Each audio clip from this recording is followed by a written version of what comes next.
Hai Sobat Sukses, kembali ketemu dengan saya Desi Darta. Kali ini kita akan belajar ya mengenai bahaya jika Anda tidak ikut teks amnesti jilid 2. Setelah yang satu ini.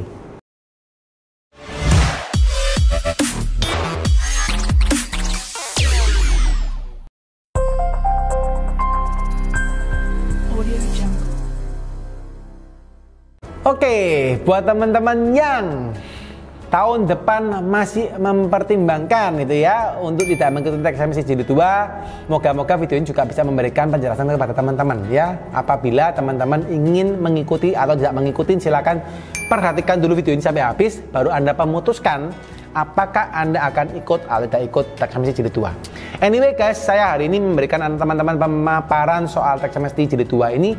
Saya tidak ada endorsement dari pajak ya, sama sekali nggak ada ya. Tapi kalau misalnya teman-teman pajak melihat ini mau bekerjasama dengan YouTube kami, silakan ya, karena kami juga terbuka untuk berkolaborasi. Tapi kita nggak ada endorse. Saya jujur, saya hanya memberikan pemaparan saya sebagai seorang profesional, sebagai seorang konsultan ya, terkait dengan apa yang perlu Anda perhatikan ya ketika Anda sampai tidak ikut teks amnesti jilid 2 ke depan. Nah, anyway, buat teman-teman yang perlu dipahami, sekarang ini perpajakan sudah tambah lama tambah ketat ya. Jadi buat teman-teman yang mungkin masih merasa, waduh, aku sekarang ini tidak maulah, misalnya aku ini lapor yang benar gitu ya, aku mau lapornya yang nggak benar aja gitu ya. Mungkin masih ada beberapa teman kita yang memang kondisinya tidak mau melaporkan pajaknya secara benar, masih ada mungkin ya. Tapi sebagian yang saya sudah temuin, banyak juga pengusaha itu yang sudah mulai aware, termasuk teman-teman yang nonton hari ini juga mungkin ada yang sudah aware ya. Thank you, good job ya. Nice ya saya ngomongnya ya, teman-teman sudah melaporkan pajaknya dengan baik ya. Kenapa? Karena kondisinya akan semakin lama perpajakan kita itu akan semakin ketat ya. Kalau teman-teman masih lihat pemerintahan kita ini tambah lama, mulai tahun yang 2008, 2009 sampai sekarang 2021, 2022 ke depan ya gitu ya. Kita lihat semakin lama birokrasi perpajakan semakin diperbaikin, semakin mulai pakai sistem ya, semakin semua data mulai kelihatan, dan akhirnya petugasnya juga semakin disiplin dalam melakukan tugas dan fungsinya ya. Nah, ketika kita tidak mau mengikuti teks amnesti, pastikan bahwa Anda sudah melaporkan pajak Anda secara real. Jadi Anda tidak lagi memiliki harta yang perlu dilaporkan, maka Anda tidak perlu ikut teks amnesti. Tapi kalau Anda masih mau ikut teks amnesti, masih ada harta yang belum dilaporkan, maka silakan Anda ikut teks amnesti ya. Cuma kalau Anda tidak mau ikut teks amnesti, ini yang perlu Anda perhatikan guys. Apa sih yang perlu Anda perhatikan terkait dengan perpajakan? Jadi yang pertama guys, yang perlu Anda tahu bahwa sekarang itu perpajakan itu sudah mulai mengerti data-data pribadi Anda ya. Seperti misalnya gini, kemarin sempat kita dapat klien ya, dapat customer yang mana dapat surat cinta dari pajak cuma gara-gara cicilan bank ya. Antara penghasilan dan antara cicilan banknya nggak sama ya. Penghasilan dilaporkan di SPT sama cicilan banknya nggak sinkron, ketahuan ya. Kenapa? Karena data pajakan sudah bisa mengakses sampai sana. Ada lagi misalnya Anda punya rumah ya, rumahnya besar ya, pajak itu tidak perlu sampai lihat rekening atau rekening PLN Anda atau rekening telepon Anda, tidak perlu, tapi mereka bisa mengestimasi. Misal saja Anda punya rumah ukuran 300 meter sampai 400 meter persegi, misal saja ya, sudah pasti mereka bisa mengkalkulasi ya, ini kebutuhan listriknya, kalau wattnya kira-kira 10.000 atau 15.000, kurang lebih butuh dananya kira-kira 3 juta sampai 5 juta sebulan. Nah itu mereka sudah bisa mengkalkulasi ya. Jadi itu yang sudah mulai tambah lama tambah ketat. Belum lagi namanya STNK ya, namanya mobil ya, kepemilikan kendaraan, kepemilikan rumah ya, saham ya, saham Anda sudah pakai namanya NPWP ya. Anda pakai reksadana, bahkan rekening tabungan pun sebagian besar sudah diminta NPWP ya.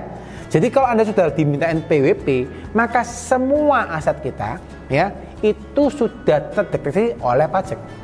Jadi teman-teman harus perhatikan, kalau saya sudah punya semuanya ber-NPWP, maka semuanya terdeteksi oleh pajak. Oke? Nah, mungkin masih ada sebagian dari kita yang pakai namanya driver, pakai namanya pembantu gitu ya, atau pakai namanya orang lain untuk harta-harta yang kita miliki Oke? Apakah itu bisa? Mungkin saat ini masih bisa. Nah, tapi teman-teman perlu perhatikan. Ada satu peraturan baru yang perpajakan itu rubah, yaitu apa? Terkait dengan NIK. Ya, terkait dengan NIK. Nah, kalau teman-teman sempat pelajari beberapa saat ini bahwa NIK ini akan dirubah menjadi NPWP dan ini sudah diketok, guys, ya. Sudah diketok bahwa NIK akan menjadi NPWP. Nah, ketika NIK ini menjadi NPWP, guys, maka yang akan terjadi adalah apa? Adalah semua yang berhubungan dengan NIK. NIK itu KTP ya, gampangannya IKTP Anda ya. Semua yang berhubungan dengan NIK Anda itu akan dikenain atau akan dikontrol oleh perpajakan. Ya, karena akan berubah menjadi NPWP. Nah, ini satu hal yang cukup mengerikan ya. Pak, saya masih punya nama pembantu Pak, atau nama driver Pak yang saya gunakan untuk nama mobil saya ya. Begitu nanti NIK jadi NPWP, kelihatan, loh, NIK ini kok ternyata punya mobil Alphard. Ya, NIK ini kok punya mobil Pajero Sport. Ya, padahal tidak punya penghasilan. Ya, ternyata misal saja NIK-nya ini di kota-kota besar ya, entah Anda di kota Medan, di kota Jakarta, Surabaya, Semarang, Yogyakarta, Solo, misalnya kota-kota besar, bukan di pedalaman atau di perdesaan itu ya. Rumahnya di kota, NPWP-nya KTP-nya di kota, dan dia dihubungi oleh petugas pajak. Pak, misalnya ngomonglah Pak Soleh misal gitu ya, telepon sama petugas pajak. Pak Soleh, ini kamu kok ada Pajero Sport, atau kamu kok ada Alphard ini Pak Soleh, kamu kok nggak laporkan di SPT-nya kamu? Nah, ini misalnya Pak Solehnya ditelepon gitu ya, misalnya saja. Terus Pak Soleh terima. Oh iya Pak, saya itu cuma dipinjam nama Pak. Gitu ya, saya dipinjam nama Pak oleh bos saya Pak. Loh, sini petugas pajak ini. Loh, kamu dipinjam nama oleh bos kamu ya? Bos kamu namanya siapa nih? Kok kamu mau dipinjam nama? Ini Pak Solehnya ya. Iya Pak, saya dipakai nama saya Pak, karena kapan hari dipinjam bos saya untuk pakai KTP saya untuk beli Alphard ya. Siapa bos kamu namanya? Si X Pak namanya Pak ya. Tinggalnya di mana? Di sini Pak ya. Apa itu mungkin dilakukan enggak kira-kira? Ini ngayal lah guys, ini ngayal ya. Ini pikirannya Pak Dedi ya, ini pikiran Dedi Sidarta ya, ini ngayal ya. Tapi apa mungkin dilakukan enggak kira-kira? Menurut saya mungkin sekali guys. Ya, selama orang itu bisa diakses oleh pemerintah, ya, sangat memungkinkan untuk orang itu ditelepon atau didatangi atau disurati. Oke? Ketika hal itu terjadi, maka Anda akan dicari petugas pajak dan dimintain keterangan kenapa Alphardnya pakai nama driver. Oke? Jadi Anda juga mesti hati-hati.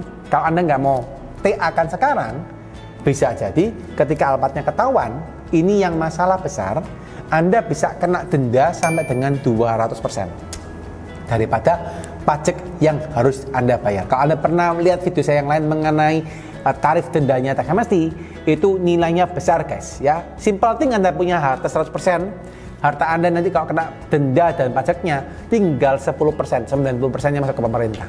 Oke? Jadi ini satu hal yang perlu Anda perhatikan. Nah, yang berikutnya adalah apa? Ketika Anda merasa, oke Pak, saya semuanya sudah beres Pak, saya tidak perlu ikut TA Pak ya.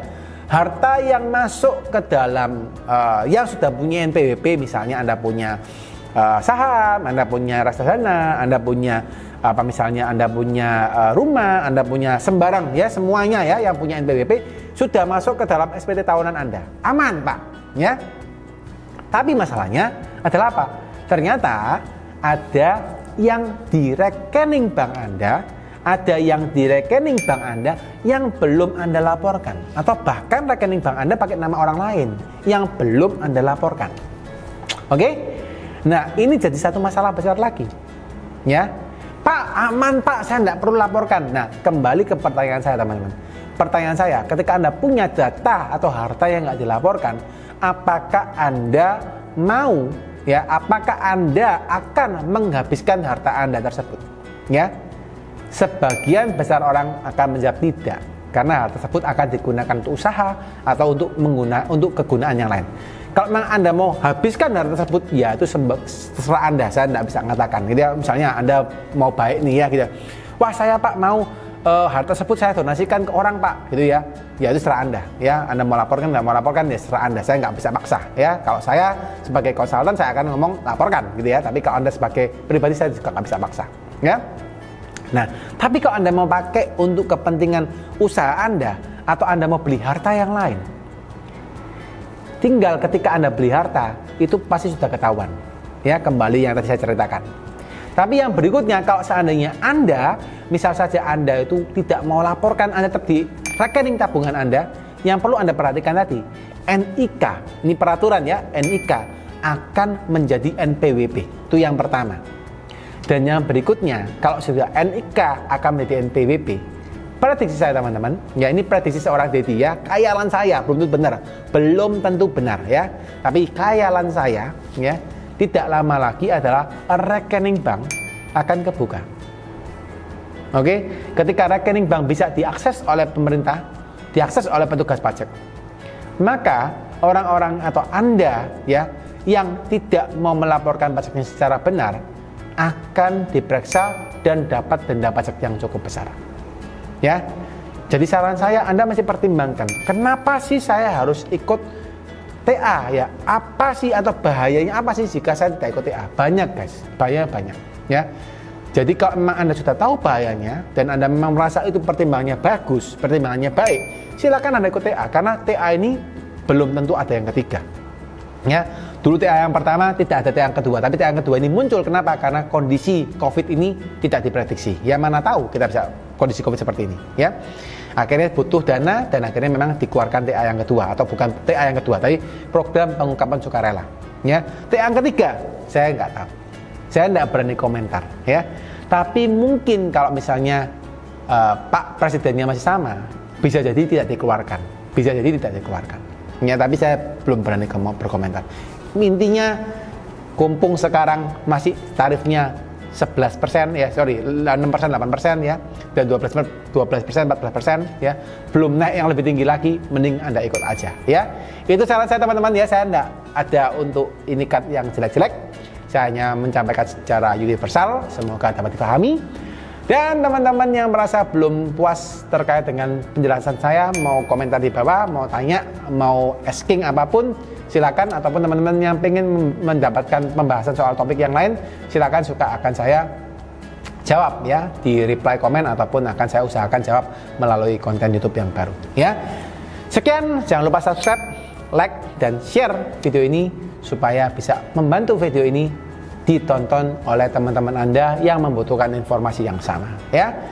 Yang pengen dapat respon cepat, dapat respon cepat ya. Ngomongnya rada belibet nih ya. Respon cepat, Anda boleh komentar atau Anda boleh DM di Instagram saya ya. Sekian teman-teman, selalu sehat, sukses, dan berbahagia terus buat teman-teman. Bye-bye. Setiap orang yang ingin sukses pasti akan menghadapi banyak tantangan di dalam hidupnya. Tidak mungkin orang bisa sukses dalam sekejap mata dan tidak melalui proses untuk menjadi sukses. Tentunya proses untuk menjadi sukses tidaklah mudah. Banyak usaha, keringat, dan air mata yang mungkin dicurahkan dalam jalan kita menuju kesuksesan. Yang saya pelajari bahwa setiap orang sukses selalu memiliki kesamaan, yaitu mereka sama-sama melakukan hal yang baik dalam bisnisnya. Mereka melakukan bisnisnya bersungguh-sungguh, mengelolanya secara jujur, dan juga menjadikan bisnisnya sebagai dampak buat sesama. Bagi Anda yang sekarang sedang menjalani proses tersebut, tetaplah semangat, karena yakin dan percaya apa yang engkau tabur pasti akan engkau tuai. Ikutilah prosesnya dengan tulus, ikhlas, dan selalu berserah kepadanya. Niscaya, apa yang engkau impikan akan terwujud dengan berjalannya waktu.